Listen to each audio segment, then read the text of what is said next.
My name is Purple Target, and I am a busted up, grumpy Navy veteran that spends way too much time playing Star Citizen.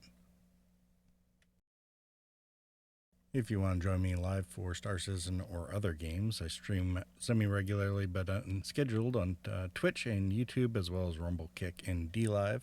You can, of course, find links to those as well as my other socials on my website, purpletarget.tv.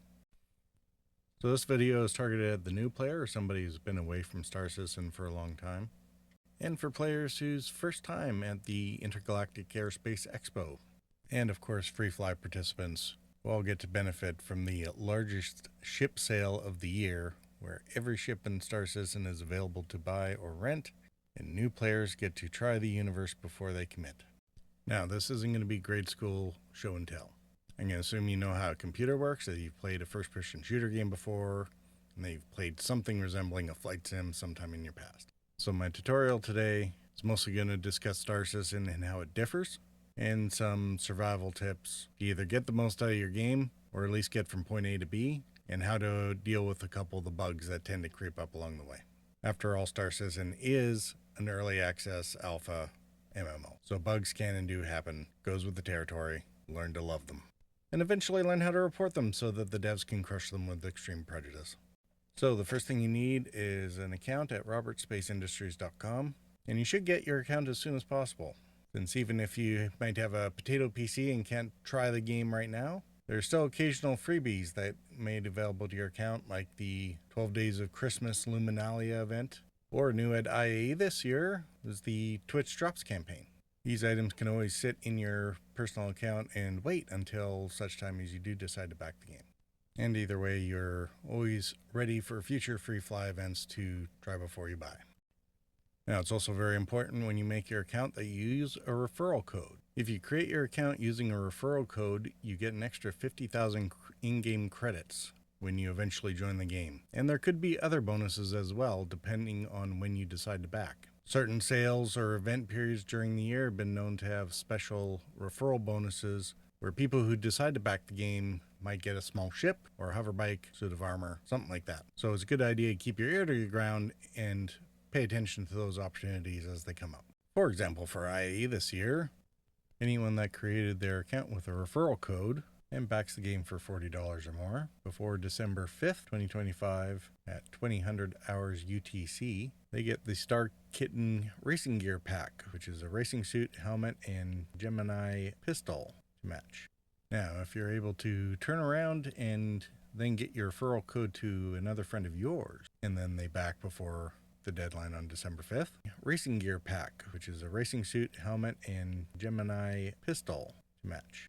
Now, if you're able to turn around and then get your referral code to another friend of yours, and then they back before the deadline on December 5th, then because they use your referral code, you will get a Star Kitten. And of course, feel free to use my referral code. It'll be in the description section of any Star Citizen video on my channel, in the About section on my Twitch channel, and on my website. Or you can just go to purpletarget.tv/SC50K.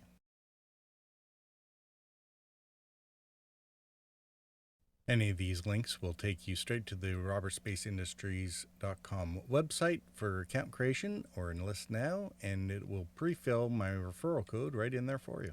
So what do I mean when I say back the game? Star Citizen Squadron 42 started back in 2012 as a Kickstarter campaign, so everyone who buys into the game is referred to as a backer even still. And basically the minimum buy-in is about $40.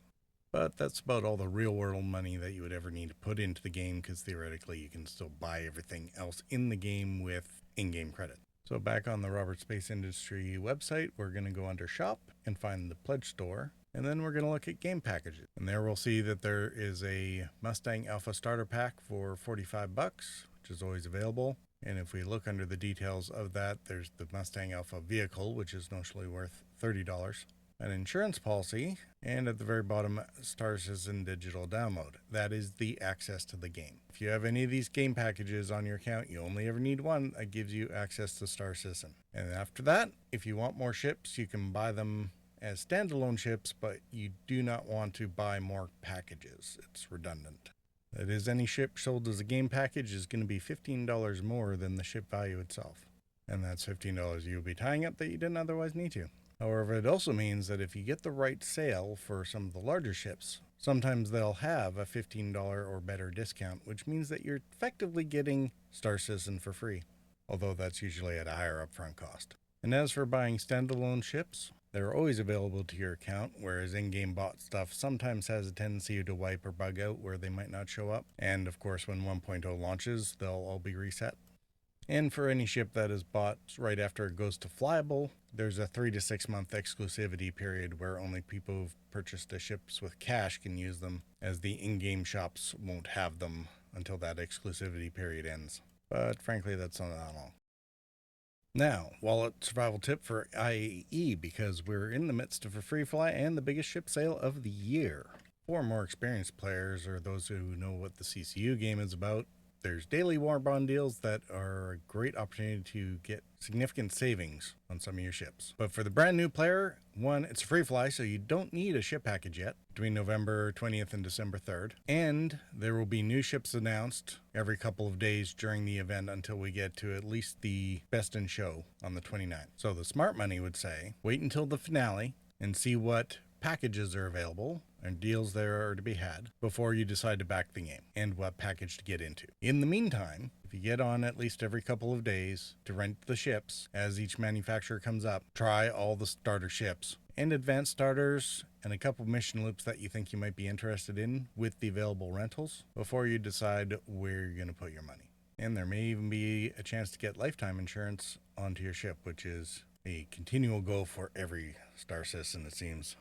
Alright, now that you have an account, you can figure out how to download the RSI launcher. It basically functions like a Steam client, but only for Squadron 42, which isn't out yet, and Star Citizen, which is of course Early Access Alpha. And just sign in with your new credentials.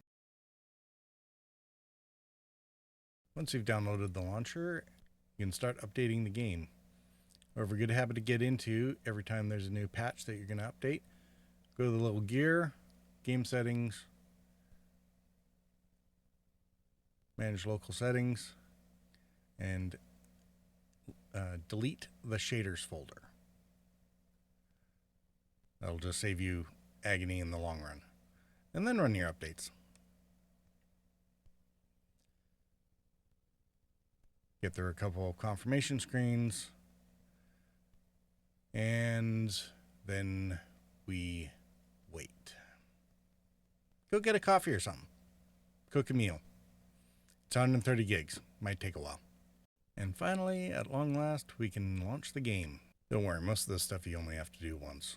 Hotfixes and other updates shouldn't take as long because it only has to update changed files, not everything.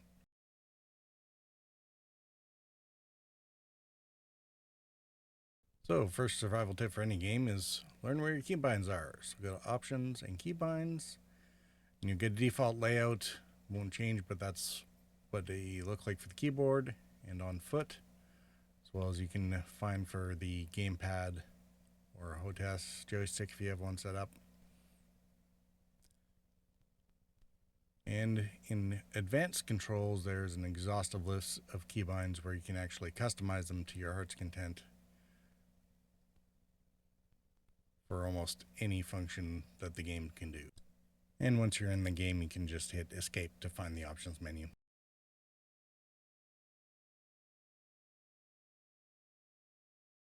Now we're going to mostly ignore Arena Commander, but it's basically a risk-free modules for either dogfighting or FPS combat. Think of it kind of like DCS or Counter-Strike for people in the verse. It's just a game, has no bearing on your actual character.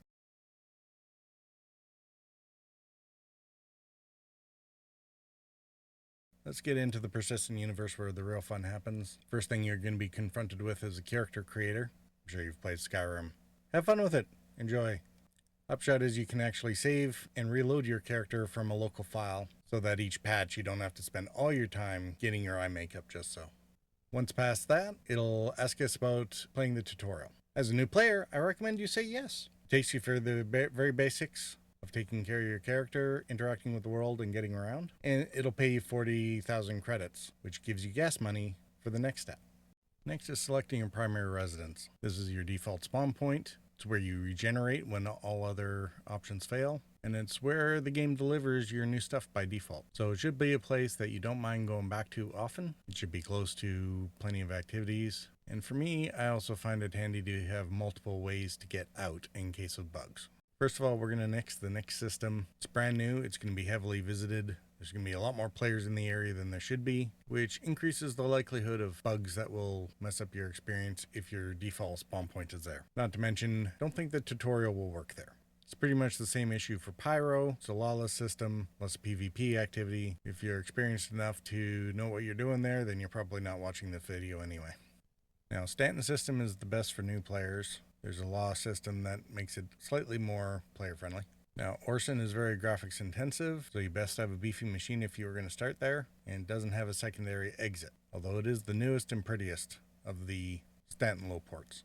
Also for IAE, the Expo is at the Vision Center in Orison. So while it might be tempting to spawn there so that you're nice and close to the rental terminals no matter what, you're also going to be on the server that's most populated by players next to Levski, no matter what. So having a primary residence elsewhere allows you to escape if needs be without having to contend with the lag induced by there being too many players than the server meshing might be able to handle just yet. This is, after all, the first IAE since the server meshing was introduced earlier this year. Area 18 has one of the smaller or easier to get around low ports, but the issue with Area 18 is, again, it has no secondary exit, so it would be a third choice. New Babbage would be a good second choice, as it is quite scenic, has quite a few amenities. The transit system is relatively stable most of the time, and it does have an exterior exit through the commons for third-party pickup if you needed it. But the usual winner, from my eyes, would be Lorville. It's central to the system. It has 6 city gates, and being one of the oldest low ports, it has probably the most stable transit system to get around. That said, don't worry too much about it. Check out new ports across your travels, and you probably only have to wait about a month or so at the current patch rate before you'll get an opportunity to reset it anyway. Alright, once you've made your decision, go ahead and load into the game. And with every patch, you'll be presented with some reading material while you wait, and eventually you'll wake up in your bunk. Now, usually it's a good thing to wait here for a couple minutes. It allows stuff to load in. But in the meantime, you can see the chat up on the left-hand side of the center screen. It's kind of like the lower half of the internet, so it's best to turn it off. So hit F12 and it'll go away. It's better that way. You can always toggle it back on if you really want to get eye cancer or whatever. Now, in the top left-hand corner, you got your little mini-map. It's currently a round border because you don't have a helmet on. Right below the mini-map are 2 little icons. The eyeball means the law is watching you, which means if you do something too far out of bounds, you're liable to get a crime stat where you'll either get fined or thrown in prison. And beside that is a little nope sign, which shows up in armistice zones. When you're on stations like this, you're not allowed to draw your weapons, nor is anybody else. At the bottom left-hand corner, you'll see a couple bars for thirst and hunger, as well as any other status effects would show up there. Over on the right side at the top is mission objectives. In the middle are random hints that will show up, or other messages. They might give you contextual hints of things that you can look at, or do, or explore as you're moving about. And in the bottom right-hand corner are key hints. They will change from time to time, showing what keybinds are attached to what actions. Alright, that'll be long enough. Get your butt out of bed. So at this point, I'm going to assume that you can follow instructions enough in order to do the tutorial. I'm not going to belabor it here. After all, if you've played any FPS game ever, you should get this part of Star Citizen pretty easy. That said, let's amplify a few things. First, F1 will open up your Mobiglass. And it's basically a holographic Dick Tracy smartwatch that everyone in the verse has. I recommend you go through the tabs and figure out what they're all about. You can see with their home one, there's some information about crime stats, the environment, which is good to know if you're going to suffocate to death, whether or not you're injured, etc. The health tab has some more detailed information on that.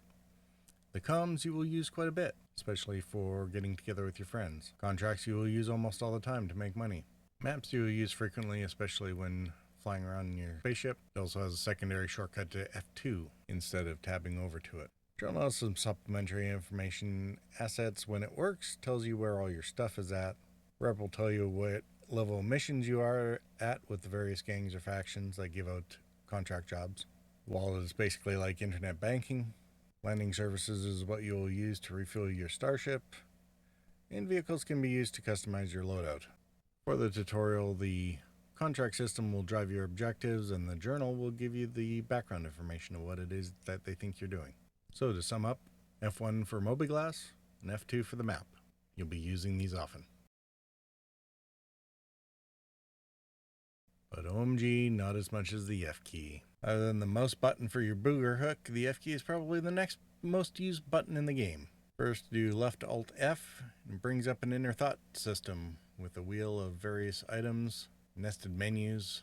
If you can't find a hotkey for it, it might be on this wheel, and can be things from helmet actions to inventory to emote. So when you see somebody dancing, this is maybe where they got it from.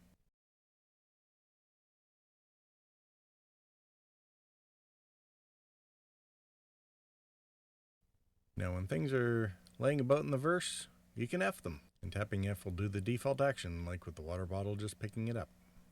And if you pay attention to your keybind hints, it might even tell you how to drink it.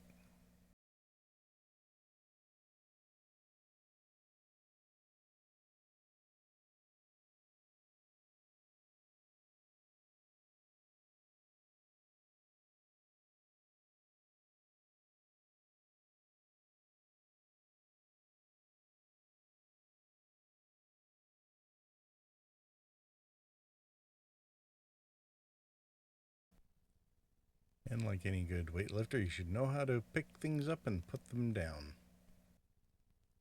So the tutorial will run you through food and hydration, which are critical for staying alive, although it's not too arduous. But during an extra long play session, it is something that you'll need to consider. Every couple hours or so.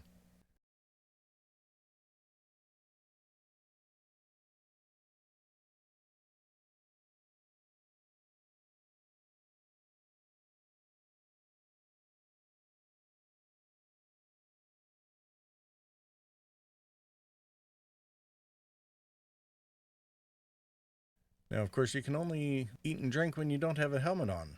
So if we go put the helmet on, first we're going to hold down F to bring up a context menu for that item. So while the click will do the default with the star, there are some secondary options or the ability to customize through this context wheel, which would then affect our default behaviors dealing with any other helmet in the future.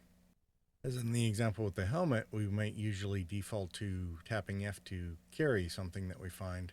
But in this specific case, we'll use the wheel to select equip, so we put it straight onto our face. And now our mini map is square because we have a helmet on.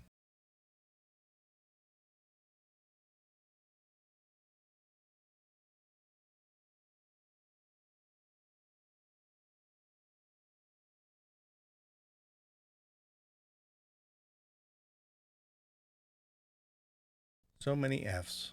Don't know about F's to pay respects, but there is F's to coffee.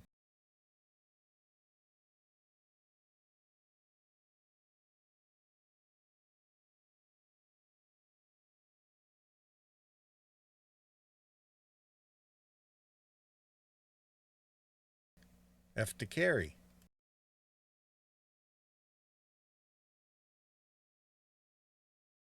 F to door. F to party. F to sit. F to get up. F to lie down. F to close. F to open.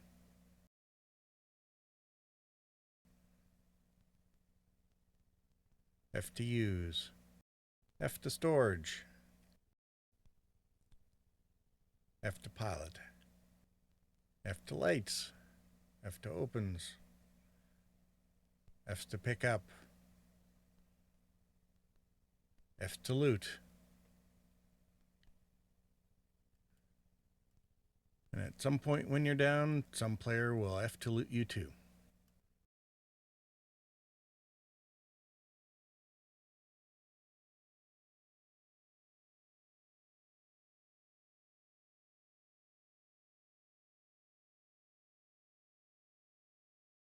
And then, of course, hold F and click for doors, elevator floors, and as you'll see later, MFDs on the ship. So basically, when it comes to interacting with anything in Star Citizen, if in doubt, F it. Now from here, the tutorial will take you downstairs and send you on a wild goose chase to a shop so you can learn how to buy something from a terminal with the money that you may or may not have.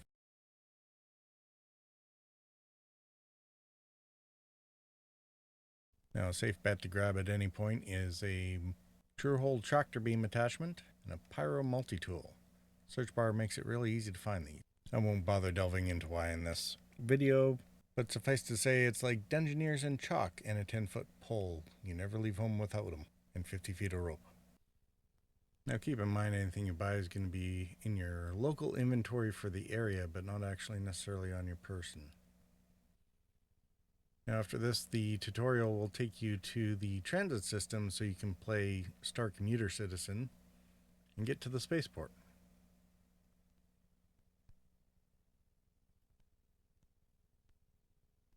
Now remember I said everything was going to be in the inventory? There's these inventory terminals scattered about in your hangar, at stations, near stores, all about the place. And they allow you to access the local inventory and get items out in order to equip yourself on your person. It's F to get into your inventory, but if you want to look at it at your person, then you just hit I. The labeling around the area should tell you more or less where you should go. And there are also local maps and billboards. They can sometimes help direct you around or figure out where to plan out your trip at. Now any spaceport will have hangar elevators, and right outside them will be a bunch of ASOP terminals where you can summon your ships. For the tutorial, you're loaned an Anvil C8 Pisces, which you can see has a rental timer there. You just have to hit retrieve to get it to come up on the hangar. At that point you can just move over to the hangar elevators, F-click the elevator button, F-click to select your hangar,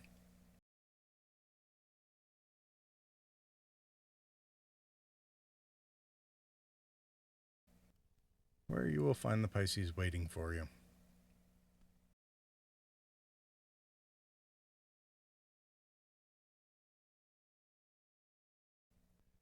Now elevators also include their own inventory kiosks where you can see all the things that are already in your inventory if you've been a good boy or girl for Christmas in past years. And they also have freight elevators, which are used for delivering cargo back and forth. Might be the reason that you needed a multi-tool.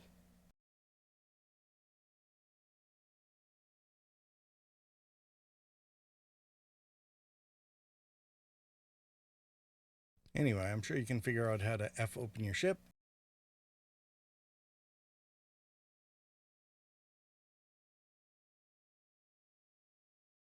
And F into the seat.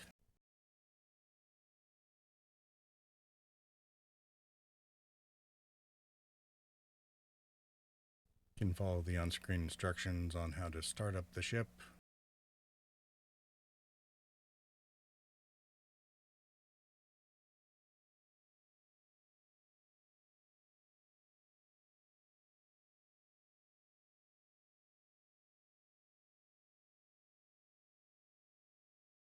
And ask ATC for permission to leave the hangar.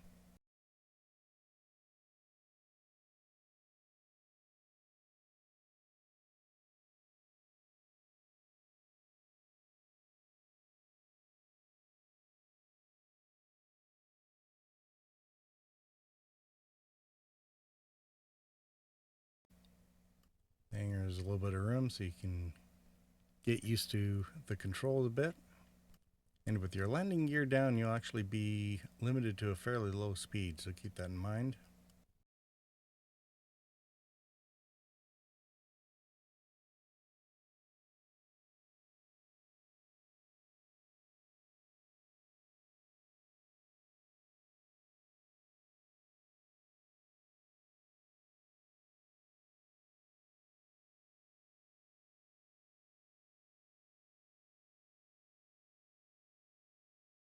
If it takes forever to get out of there, you might want to put your landing gear up, which is button N.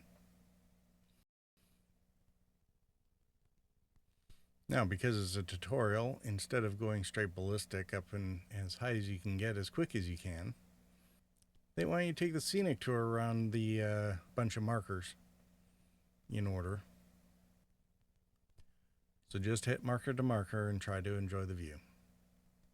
For the trip up here, we're still running in SCM mode, which is your usual cruise mode of operations. Your weapons work, your shields work. But when it comes time to go into quantum to jump to the space station, we're going to use the B button to switch into nav mode. At that point, our weapons and shields go down, quantum spools up. We'll have two semicircles on either side of the HUD.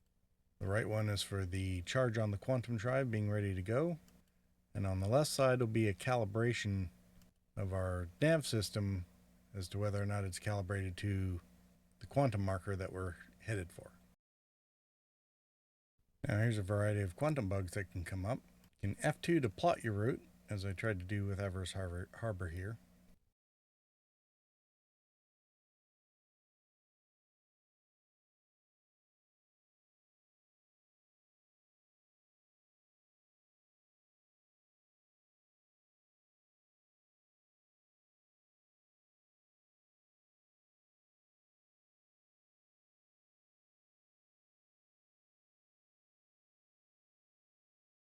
But while my quantum was spooled on the right, the destination wasn't calibrating on the left. So what you can do sometimes if the quantum is being temperamental is you cancel the route and you do an unplotted jump. While the quantum drive is active and you're in nav mode, any quantum marker will show up somewhere in your field of view if you don't have a specific destination plotted. So if a route won't plot properly, sometimes doing an unplotted jump will clear that. And sometimes trying to do unplotted jumps doesn't work because the markers are too close to each other and they keep resetting the calibration because the system can't decide which one is actually closest to your nose. In which case you might have to do a plotted jump to clear that. And if all else fails, like a Windows machine, you can also power everything off and on again.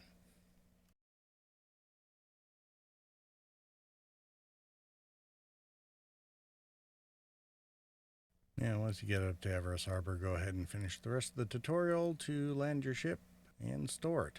Then we'll go on to the rest of the survival tips.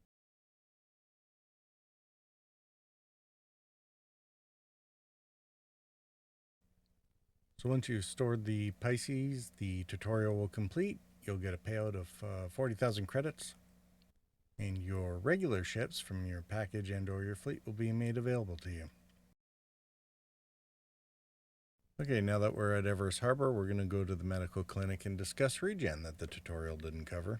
While these clinics are around at space stations as well as other landing zones and places, and there are medical vehicles, and they can be used for healing if you sustain injuries, which are marked off as a permanent here until they actually get properly healed at a med bed.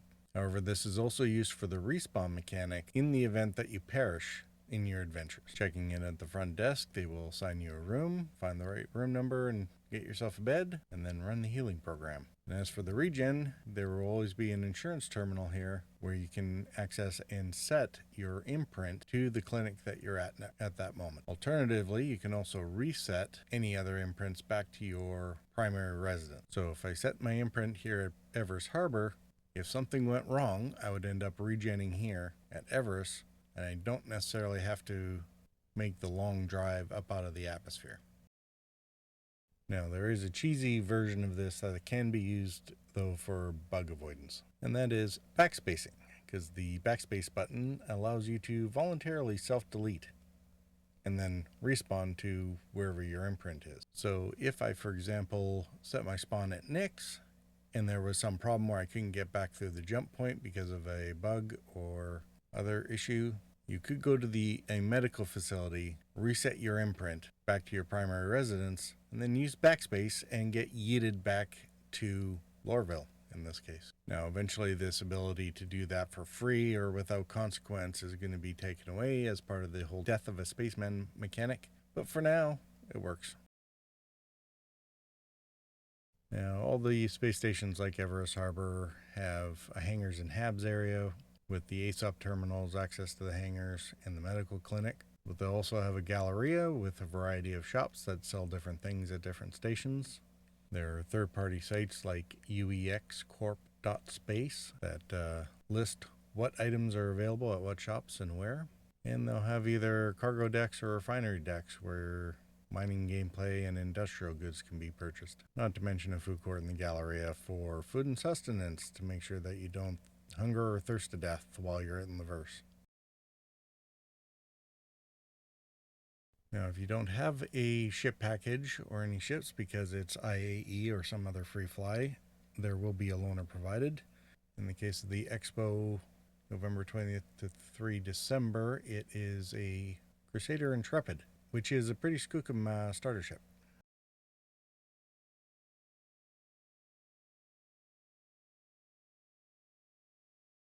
Now here we can see one of the more recent bugs in action, where the hangar elevator tries to eat your ship. The important thing here is not to panic. Just take your elevator back to the ASOP terminal at the entryway.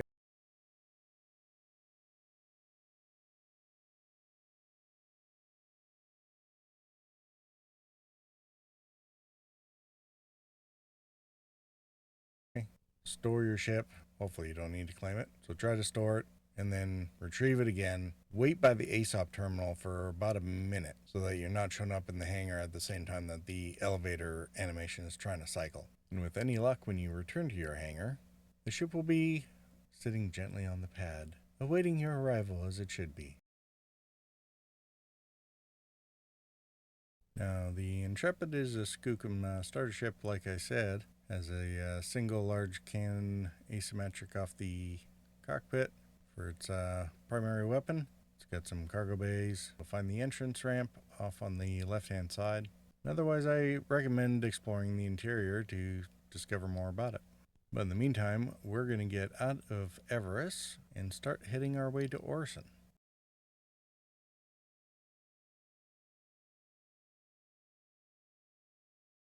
So to get to Orison, we're going to hit F2 to bring up our star map. And then in the search bar, we're going to enter in the name Orison, and then we're going to plot a route.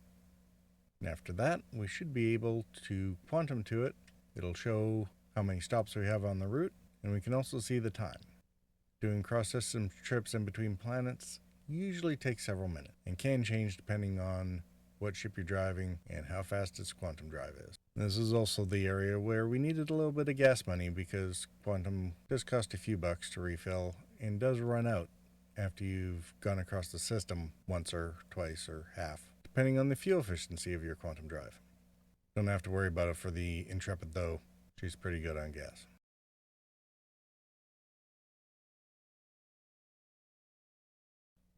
If you're enjoying this video, remember to like and subscribe, and leave a comment for anything that you found the most useful to you.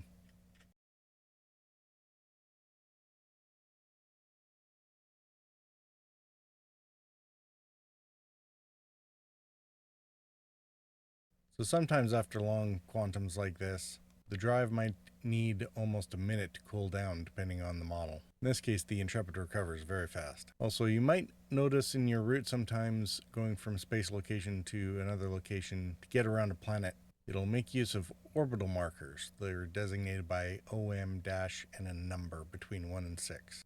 There's nothing at these orbital markers, they're just a waypoint basically to get around the line of sight of the planet without going through it. However, if you're just going between ground locations, you can get what's called a spline jump, where the ship will automatically navigate itself around the curvature of the planet, which is what we're going to do here to get to Orison.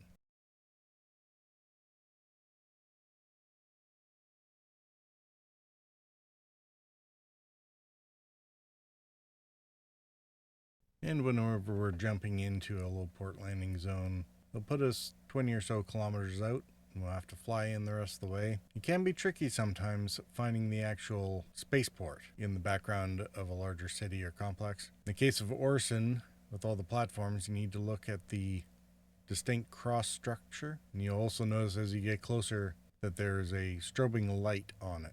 The strobing light is a good distinctive marker at any of the spaceports to let you know where in the city they are. And another distinctive giveaway in low visibility is the little white chevrons, usually other player ships, and they tend to congregate around the spaceport. Can't imagine why that would happen. Once we get into about 10 kilometers, we can call ATC, get our hangar, and land ourselves for the next stage of the journey.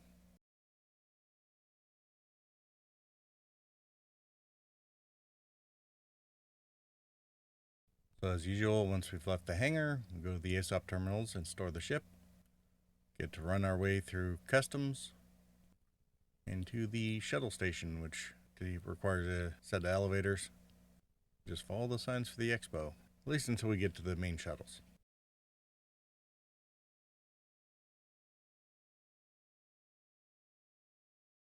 Now we can check the map for the Skyway.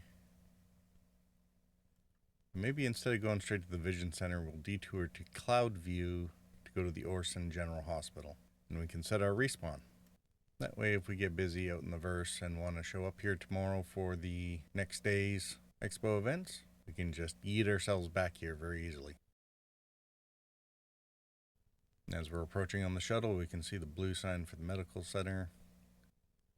So once off the shuttle, we just go across the bridge. And to the right of the Stratus Center, we'll find the Orison General. Green circle is the Habs, which is where we would be if we spawned in the Habs for a tutorial here, for example. We want to cross the bridge to the Orison Center. As usual, we'll go inside and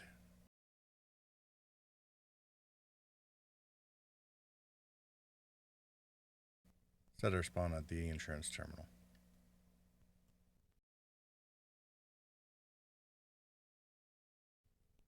Once we're done, we head back across the bridge and to the far side of the platform opposite of where we arrived, and we'll find the return shuttle back to the spaceport.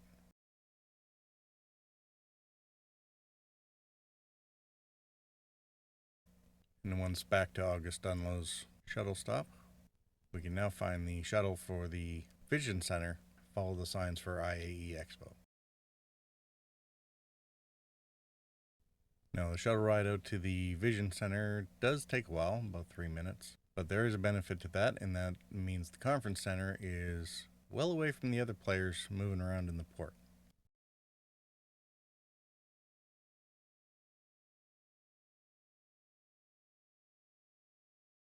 And there's no mistaking that this is the Expo Hall on the approach.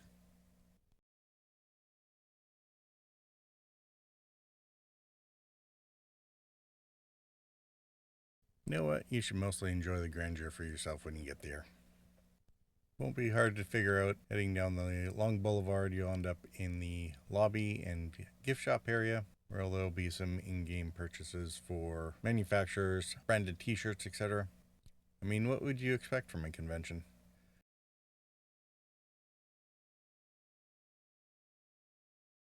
And at the back are a set of elevators that will take you to the Expo Hall.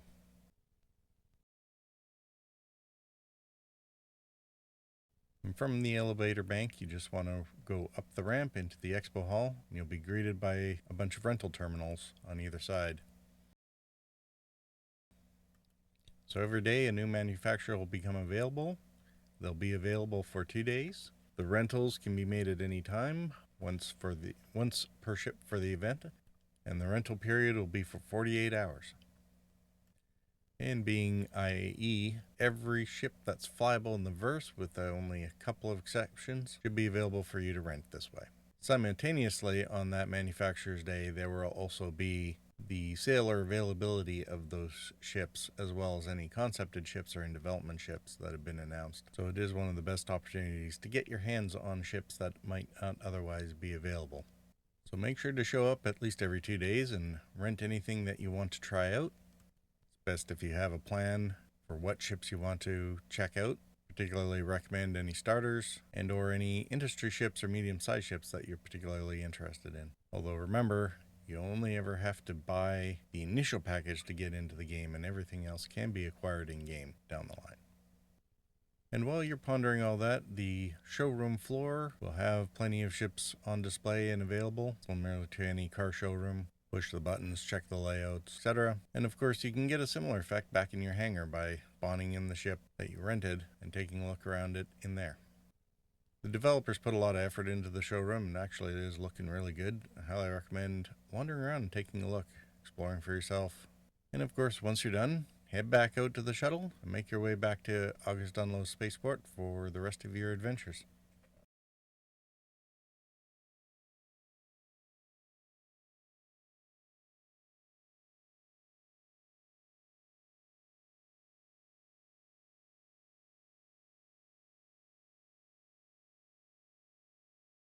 Okay, so we make our way back to the hangars at the spaceport over by the ASOP terminals, and we should talk about those. These will show any spaceships that you have available, and it will spawn the appropriate size hangar for whichever vehicle that you want to retrieve, but it will not show any hover bikes or ground vehicles. For those, you got to go into the hangar, and you can pull them up from the ASOP terminal there, although that often requires storing a ship, bringing up the vehicle, moving it off to the side, bringing up to your ship again. Because we're still waiting on the feature for having vehicles come up in the hangar.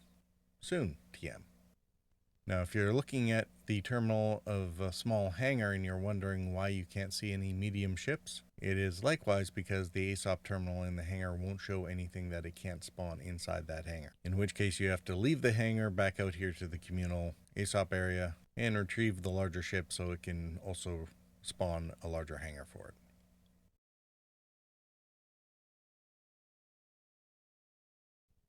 However, in this case, we're just grabbing our Intrepid again and taking off because we want to make our way to the newest system in the verse.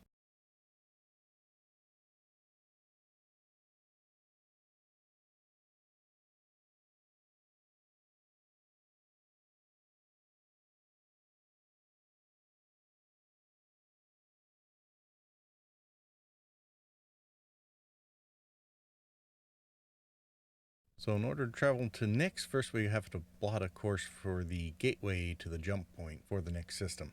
So once we're clear of Orison, F2 to open our map again and look to what would be the top northwest corner of the map. Way out there you'll find Nyx Gateway, which is a temporary location, at least until a couple other systems come in. And as we can see, it'll take a while to get there, but we can still manage it with the fuel that we have left. And by this time, plotting course should be old hat to you. So go ahead and set the route, align to it, and start the jump.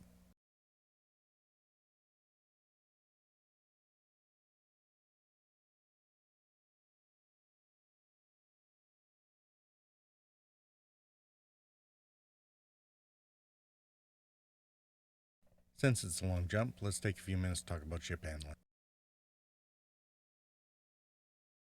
When you come into a station, you usually dropped out of quantum about 24 clicks out or so. So it's tempting to stay in nav mode to close that distance quickly at the higher nav speeds.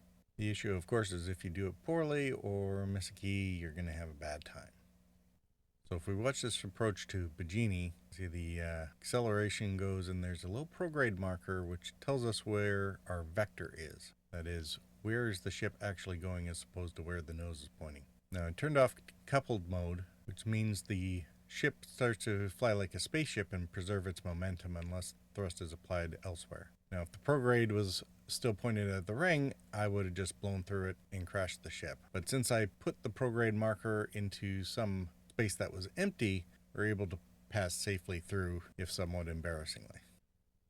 Now, couple decouple toggle is on the C button, so it's one of those things that's relatively easy to hit incorrectly. And if you didn't hit the B button correctly in order to come out of nav mode so that your shields come up, it has a significant braking effect as well.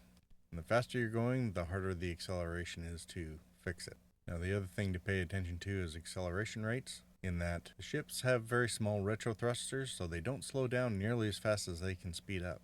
So even if you remain in coupled mode and cut your throttles, your ship might not slow down very quickly. But what you can do is flip your ship around so that the main thrusters can affect the braking while leaving your throttle disengaged. If in coupled mode, you can decelerate a lot faster that way and avoid mishaps.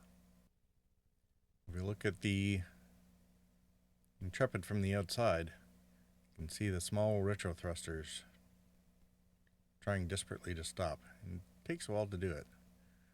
Whereas if we do the same speed backwards and hit the brakes, we slow down real quick. Alright, back to our jump to the next system. So, things to remember when doing fast approaches. Don't put your prograde on anything solid if you can avoid it. That way you're safe and don't need to panic if things aren't working out the way you want. If your shields or weapons aren't on, then maybe you're in still nav mode. Hit B to go to SEM speeds again. If you cut your throttle and your ship doesn't slow down at all, you might be in decoupled mode. Hit C to get back into coupled. If the retro thrusters aren't slowing you down fast enough, then consider flipping around to face backwards and let your main thrusters do the braking for you. And finally, if you really need to dodge something, using your strafe buttons for up, down, and side to side can help move your prograde marker off of a pending obstacle faster than pointing the nose, as slight shifts in nose direction aren't nearly as effective as strafing thrusts.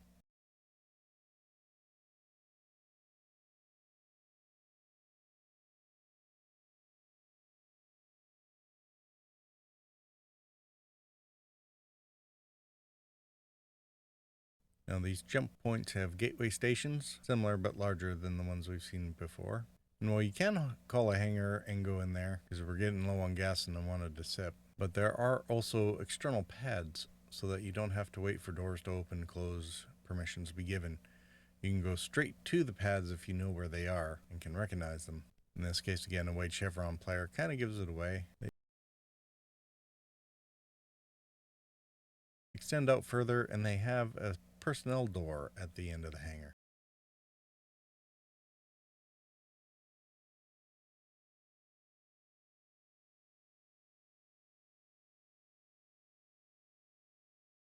And what you can do is just land on them and then go into your Mobiglass and off to the landing services tab and have them refuel your quantum. Just wait till the percentage shows up at 100% on your HUD before you actually take off.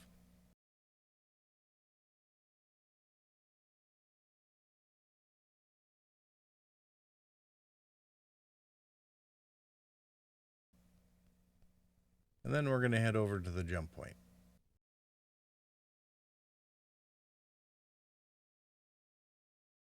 Now heading to the jump point, you'll have some markers. If you have quantum on, it'll try to tune you to the jump point as you get closer. With the number of rocks around here, you want to approach cautiously and use your scanner to send out pings. You can do that by holding down the tab button to charge up the ping and letting it go.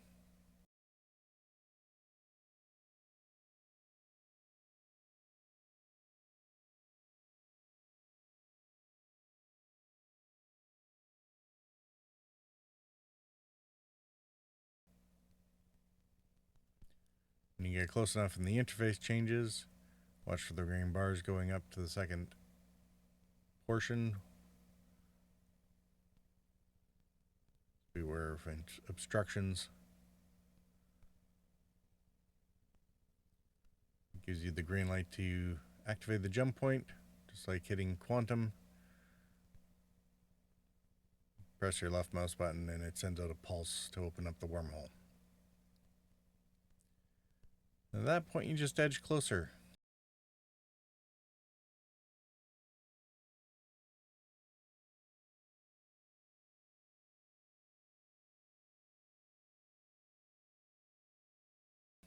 Till it grabs you and sucks you in.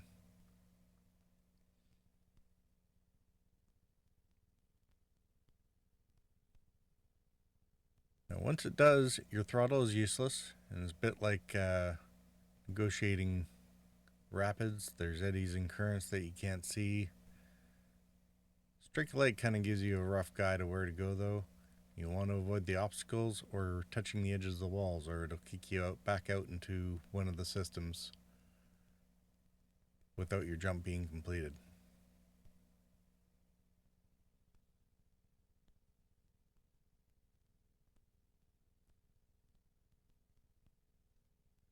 There'll be constant adjustments required all through here.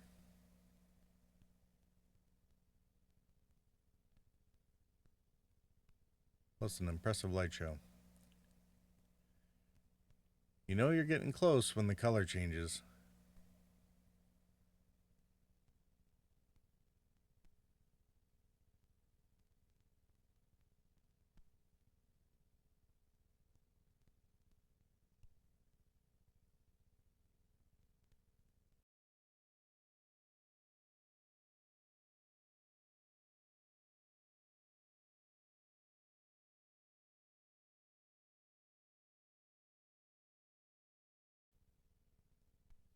Then once you see the far end, you'll pop out into normal space again. And servers permitting, you should be in the system that you are actually trying to get to. There'll be another gateway over here, but we're going to ignore it and head straight for Levski.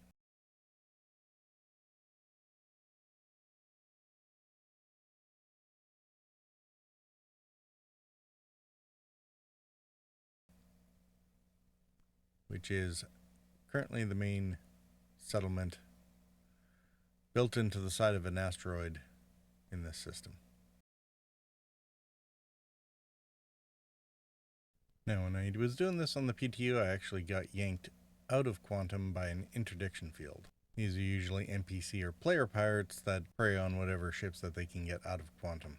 And once you're in the field, you can't jump out again. So you either have to destroy the Quantum interdiction ship or get far enough away from it that you can then resume your jump.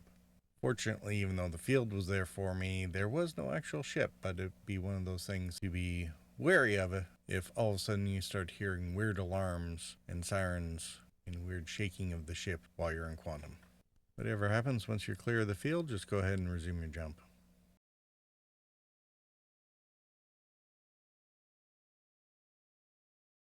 Now, the approach to Levski is actually further out than most, about 70 kilometers or so, and it's densely packed asteroid field. Very scenic, but also very dangerous, and especially if the servers are laggy. So first, if you can, spend some time out of jump just letting the assets load. So you don't want to be going full speed ahead and all of a sudden have an asteroid spawn right in front of you. When you do start making your way in, make good use of your scanner, especially the ping on tab, sending out constant pulses to see the rocks coming up.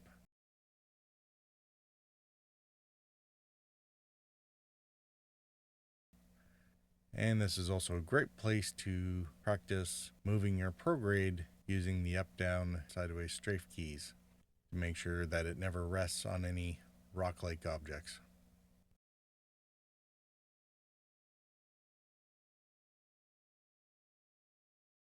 So once you get close, there should be no mistaking the asteroid Delamar that Levski is built into. You can go in over the top and come in above the borehole, where you'll see the red lights for the loading cargo elevators at the bottom of the borehole.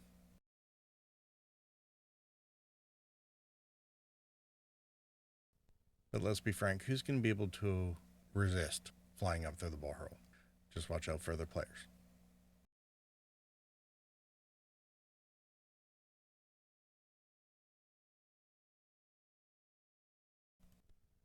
Plenty of stuff to see. Can certainly spend some time touring around, be my guest. Try not to reveal too much of it. When you're happy, there's pads available or hangars to call. You can land and take a look at what's going on the inside of Levski.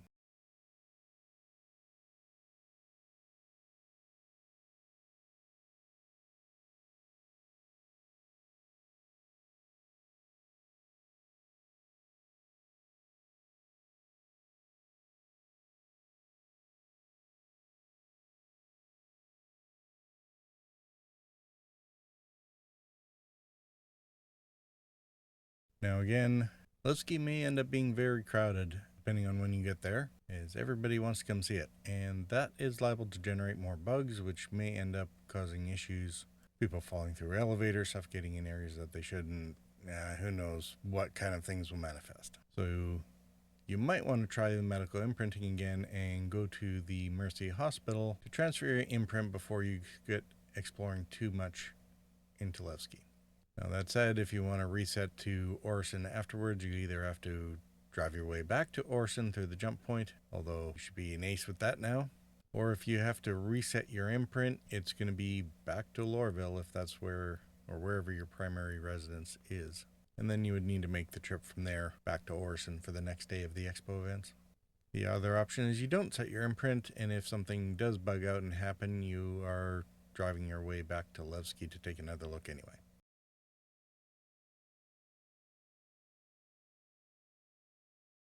Now, there's plenty of things to see in Levski. There's the Grand Barter, which is a massive market area. There's Teach's Ship Shop, which was the first that we had in the verse. There's the statue to Anthony Tanaka and the lore surrounding that, which you can look into. And frankly, I've only taken a brief look, so even I'm not entirely sure what all there is to see or do there. But either way, congratulations are in order as a new player. You've not only done the tutorial, but you've gotten yourself around Stanton, you've gone to the Expo, probably rented some ships, navigated through a jump point to an entirely new system, and then navigated a dense asteroid field better than Han Solo to get yourself into Levski. At this point, I'm pretty sure that no matter when you're watching this video, you have done what millions haven't. Welcome to Next. So if you found this video helpful, I hope you'll let me know in the comments either what portions you found useful or what you'd like to know more about in future installments. And then of course, don't forget to like and subscribe. If you want to catch me live, best way is over on Twitch or YouTube Live, Kick, Rumble, D-Live. Links for all of them are at my website, purpletarget.tv, as well as the links to my referral code if you don't have an account yet and want to take advantage of the 50,000 UEC bonus credits when you get into the game. Links are in video and channel descriptions, as well as you can just go to purpletarget.tv/SC50K. And with that, look forward to hearing from you next time. Peace out.